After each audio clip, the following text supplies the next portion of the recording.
Oh, buddy, did you sleep well in the Roma? Yeah? Oh, what a nice morning. Just on the cusp of the dark woods here, and I've noticed that we've parked up next to some sort of monument here. Here, buddy, let's check it out, of course. Why wouldn't we? Certainly indeed. I didn't realize that we parked so close to this thing because we arrived here late at night. I set up the camp and went to bed. Buddy and I made our way atop this hill to see what this building was, and it wasn't a building, instead it was a bigger structure connected to other structures just like it. These structures, like most around here, are made pre-war. They would typically be standing much taller, but it would appear Mother Nature is taking them back. Well, buddy, would you look at that? I think this is, where'd you go? Buddy. Oh, there you are. I think this is a power pylon or something like that, they called them. It connected the world together with power, electricity. Back in the day, these structures would be transporting hundreds of volts, and it would be dangerous for me to stand this close. But the power stations and generators of the land are long out of action. This one looks to be in a state of disrepair. I think it's sort of grown in a bit. But it also looks to follow the path that we're on to Solstice, so maybe this is a good sign, buddy. I'm gonna take this as a good sign, alright? Let's have some pork chop. Well, I don't know about you, but I can't think of a better way to celebrate knowing that we're on the right track than taking a big bite out of a nice juicy pork chop. With Solstice being the only city on the map for miles, these pylons had to be heading there. So I grabbed Buddy and we headed aboard the Roma once again, ready to set off from tonight's camp and make some ground. Hold on this time, alright? I realized last time you were sort of flying around a bit. We'll try and get a better seat situated for you. But for now, I think that's what we're gonna have to deal with. Seeing the first signs of city-scale civilization, it certainly filled me with a sense of joy and... On the road again. Boy, I can't wait to get on the road again. Oh, well, I'm gonna have to stop that right there because I don't want to get claimed for copyright. Of course, naturally, because I'm that good of a singer that sounded exactly like the original song. But I was tasteful in my choice of music because, in fact, we were on the road again. More of a trail, though. It's not really much of a road. As I travelled through this lush, deciduous forest, my progress was halted by one particular tree. Hold on, bud. We've got a bit of a roadblock up ahead. I swiftly hopped off and decided to chop it down with my big forearms. These fish don't even know that they're in the presence of greatness. Well, one did, as I flexed my biceps and reeled him in with such gusto, he fell to his death. We'll be able to cook that up for dinner, alright? Alright, come on. Upwards and onwards and upwards and that. Now that the path was clear, I hopped back in the commander's seat and started driving. This winding trail was heading directly into a dense dark forest, known as the Dark Woods. And unbeknownst to me, I would stumble across something very fascinating. Something that might confirm a rumor that I've been hearing. Oh, hang on. What's this here? Seems to be some sort of contraptions in the ground, more wreckages. Right on the edge of the forest, nestled into the mountainside, was more remains of what seemed to be another Roma, but this one looked very different. Naturally, I stopped and hopped out to take a look. Oh, wow. Hang on. This isn't just any wreckage. This is... Bud, this is another Earth Roma. Wow, yeah, really connecting the dots quick. Hey, it's a canon event. Let him figure it out. Yeah, whatever. I went inside to take a look. Oh, wow, this one's... seems to have been caught off guard by an oncoming avalanche or something. Ow. I come from the west side of the continent, and a very rural part at that, and Terrafuel dominated the east side, expanding to the west, so I wasn't aware they had different models. But I guess it makes sense, so this does confirm the rumor that there was a secret testing ground within the Dark Woods. Anyway, I continued following the trail, and to my amazement, or rather expectation, I found another wreckage, though this one was hauling something a little bit more impressive. I stumbled across what seemed to be an old military truck, hauling some valuable artillery. Hang on, this one looks a little bit more intimidating. Oh wow.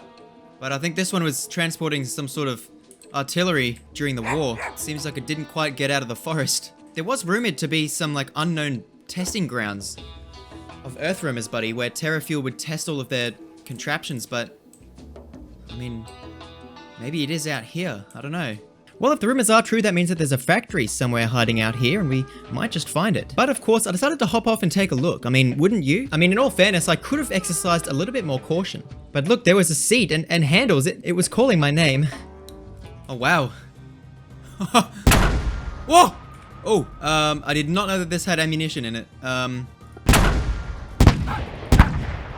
Wow.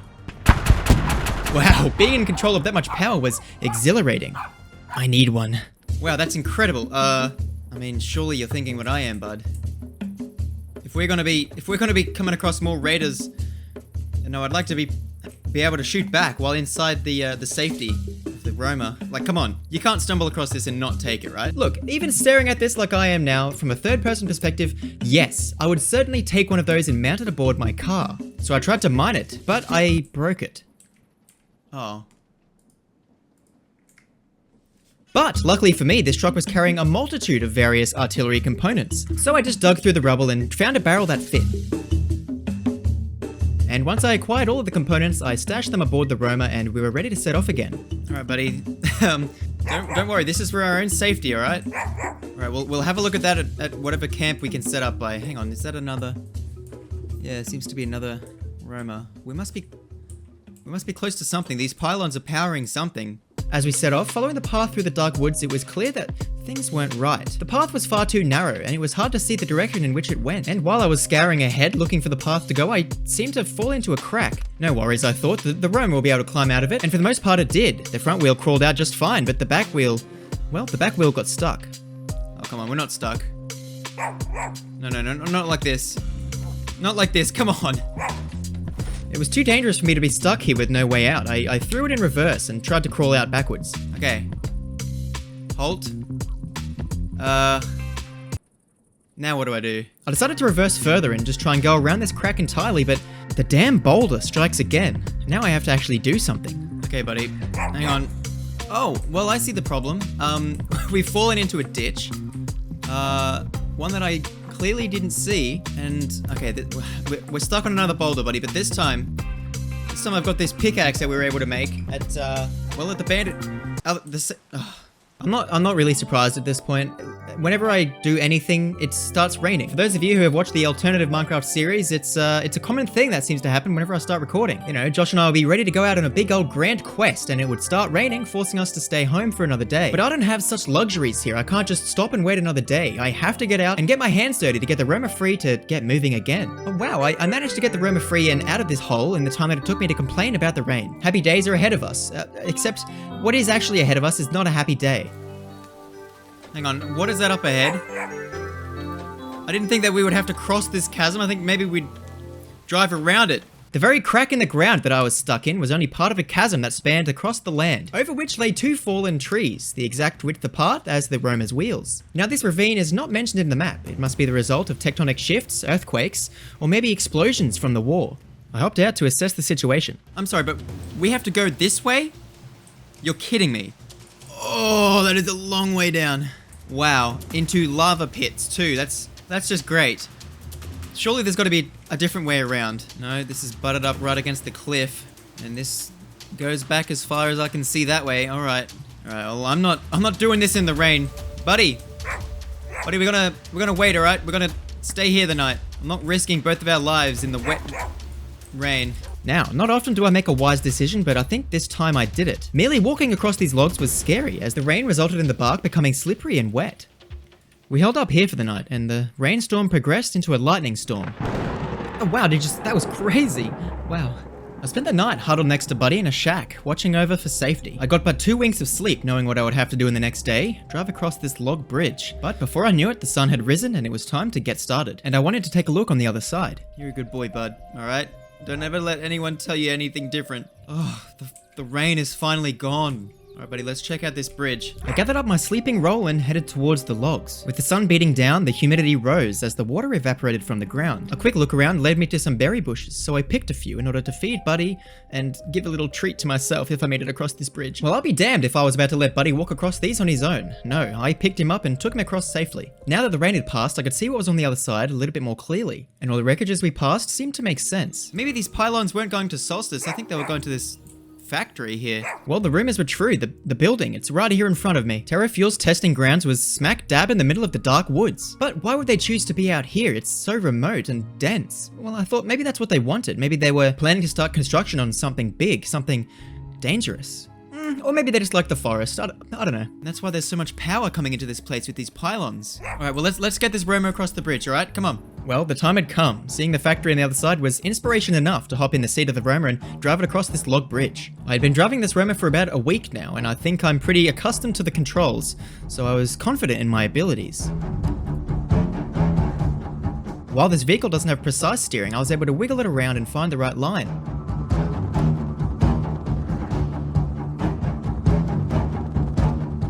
While at first glance it appeared the wheel track of the Roma lay perfectly across these fallen trees, that wasn't quite the case. I found myself leaning very heavily to the right side in the beginning and I had to make a correction. Luckily though, the sun had dried the bark just enough for the wheels to grip and prevent me from falling down the cliff. Once I was happy with the heading, I fully released the clutch and drove straight. Driving off the trunks on the other side was a little bit hairy as they lay across a stone outcropping on the ground, but it proved to barely be a challenge for the big rhino beetle. That was one of the most stressful things I think I have ever done, and I don't ever want to do that again. With that log bridge now behind us, it was time to eat some sweet berries and explore the factory. I don't know what or who we would find here. Hopefully something and no one. Alright, let's park up next to this building. Let's see what's inside. Hold up there we go. Alright buddy, you coming? I think this is going to be a very interesting exploration. I wonder if there's anyone here.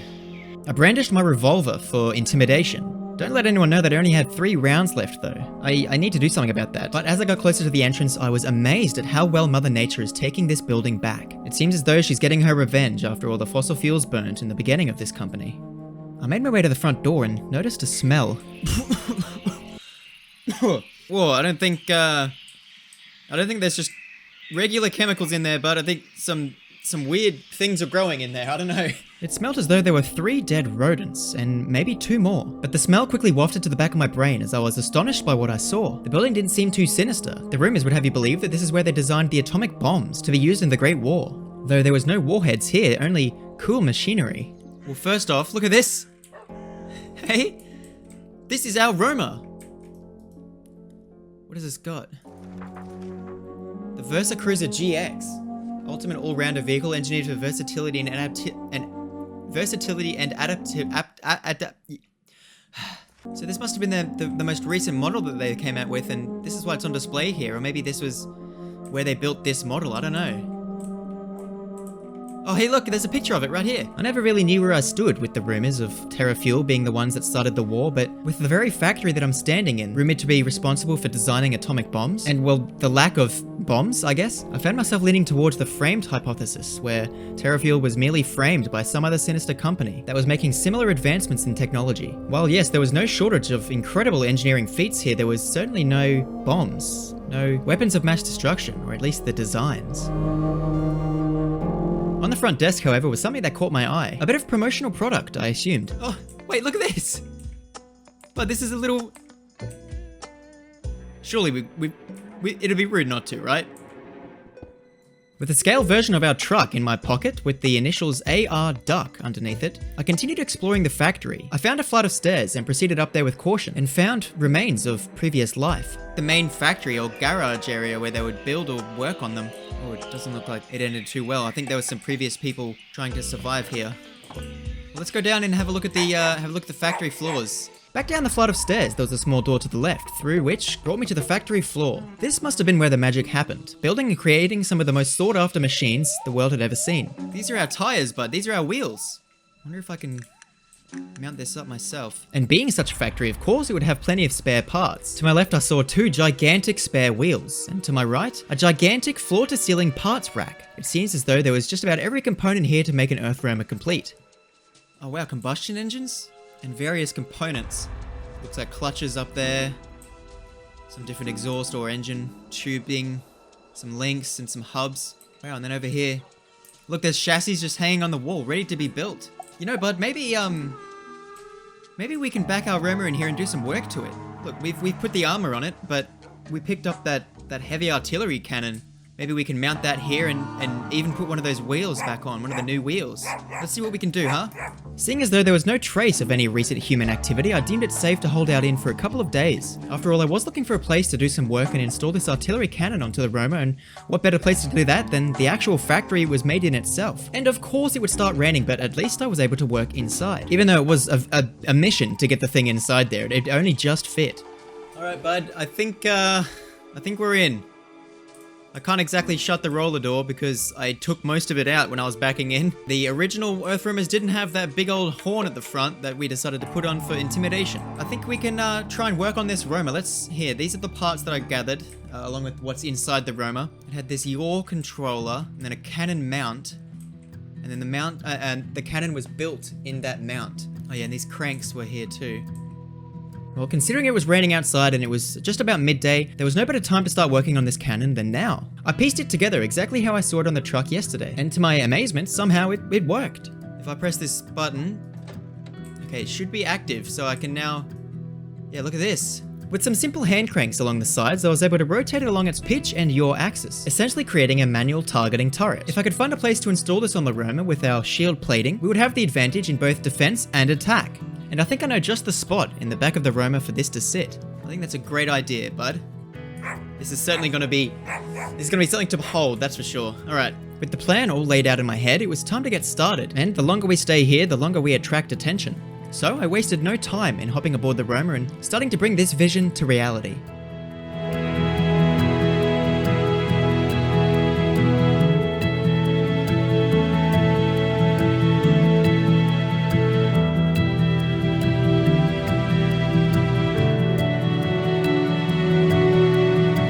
Piece by piece, I brought the entirety of this autocannon aboard and mounted it to the back of the Roma, making adjustments as I saw fit. Of course, nothing is ever perfect the first time you try. I know this all too well, as I tried to be so many other things before I picked up a microphone and started making YouTube videos, and who knows if that'll even work out. But for now, just as I was in the game, I'm having fun, so let's keep doing it. I did have to make some changes to the interior, as the turret was taking up a bit of room in the cab, but in no time, I had the interior rearranged and an autocannon mounted on the back of our shelter on wheels. Something tells me this won't be the last time we make another upgrade to this vehicle. If you'll be so kind as to take a look to the very top of the back of the Roma there's a brand new cannon installed purely by myself and the help of YouTube tutorials. So if I just make my way onto the Roma here we go. I've also put one of these blast furnaces up that we found at the at that neighborhood outpost. Ow. So in here, bud, we've now got two different sections. I've moved the kitchen around a bit. We've got a nice, oh wow, berries and pumpkins growing currently, which is nice. Potatoes, I meant potatoes. Back here, you'll see a brand new contraption and a door, which leads to a secret back room, which isn't really anything. This is the armor plating on the outside, so it's sort of just a little extra room, I suppose. But the magic happens here, so if we open up this trap door, we can see the cannon up here. So right now, the cannon is not engaged. These switches won't do anything, but as soon as I flick this lever, it engages the cannon, and I can now have full control over its X and Y coordinates, I guess. I don't know, rotation. And close the trapdoor, and it is no longer in service. But right now, it can't actually fire anything because we don't have a link set up. So, hang on. That's what we're going to do in the next day. I think maybe I can take a link here and set it up somehow, but here, but let's take a sleep. A sleep was definitely in order. I don't know if I could keep working through the night. My brain had maxed out on physical RAM, and I was bottlenecking at my CPU. As they say, turn it on and then off again. I mean, off then on again. And just like that, I was turned on and then off again. I mean, yeah. Feeling revitalized, I headed over to the storage shelf and grabbed what I needed. 2 links and I think a lever. I then climbed the ladder and hopped aboard the Roma and set the frequency for this link, which happened to be 2 empty cartridges, which happened to be the only things laying around. The only other issue is I don't know where to put this link to put it on, although there is, hang on, there is something that I thought of. If you take one of these old links and surround it by buttons, you can turn it into a linked controller, and this is what I'll be using to fire the cannon. I took it around the back room and linked it up at the same frequency that the cannon has. 2 empty cartridges, of course, because that's the only thing laying around. Then I made my way to the front cab and took the instruction book off the dash, laid the controller down, and hey presto, we've got a new set of controls sitting at my lap. Okay, that should start firing once I load it up with ammunition. Let's put, oh, these are empty. After replacing the empty cartridges with full ones, I guess, I headed back up to the front and took hold of the button. I braced myself and pressed the button. At first, nothing happened, but then, oh! Buddy! The autocannon was firing and I could feel the earth Roma shaking. Wow. That is, slightly terrifying. Hey, you stay here, bud. Oh, wow. Empty casings all around the... Oh, we punched a hole straight through the wall. Alright, well that works better than I thought it would. I guess the only other thing is I need to find a place that makes these cartridges. Having successfully mounted this autocannon to the back of my Roma, I started to wonder whether the rumors weren't so much rumors and more so a prophecy. Did I just fulfill the prophecy of this building creating world ending dominating machines, huh? No, the answer is no, because it was just a rumor all along, but now we do in fact have a weaponized earth roamer at our disposal. I'm sure that I'll use this thing wisely, and not just to maybe shoot a duck for dinner. Although, on second thoughts, I don't know how much of the duck there would be left. Before leaving, I scoured the place and found another seat for Buddy. This one would hold him in a little bit better than the old cushion did. Oh yeah, and I also changed the wheel. I managed to get it fixed and replaced. But with the sun beating down and the worry that this noise has attracted raiders, I decided to head off and drive until dark. It was a treat to be able to stop here and work on my roamer at the very birthplace from which it came. I mean, look, there were thousands of these buildings all around the country. It could have been made anywhere, but let's just say it was made here. But all in all, I'm glad that we were able to mount this turret up because we have another wasteland to cross just after the dark woods. And who knows what we would find or have to run from on those desert plains. But until then, I hope you guys enjoyed this video and I'll see you in the next one. And also join the Discord, it's cool.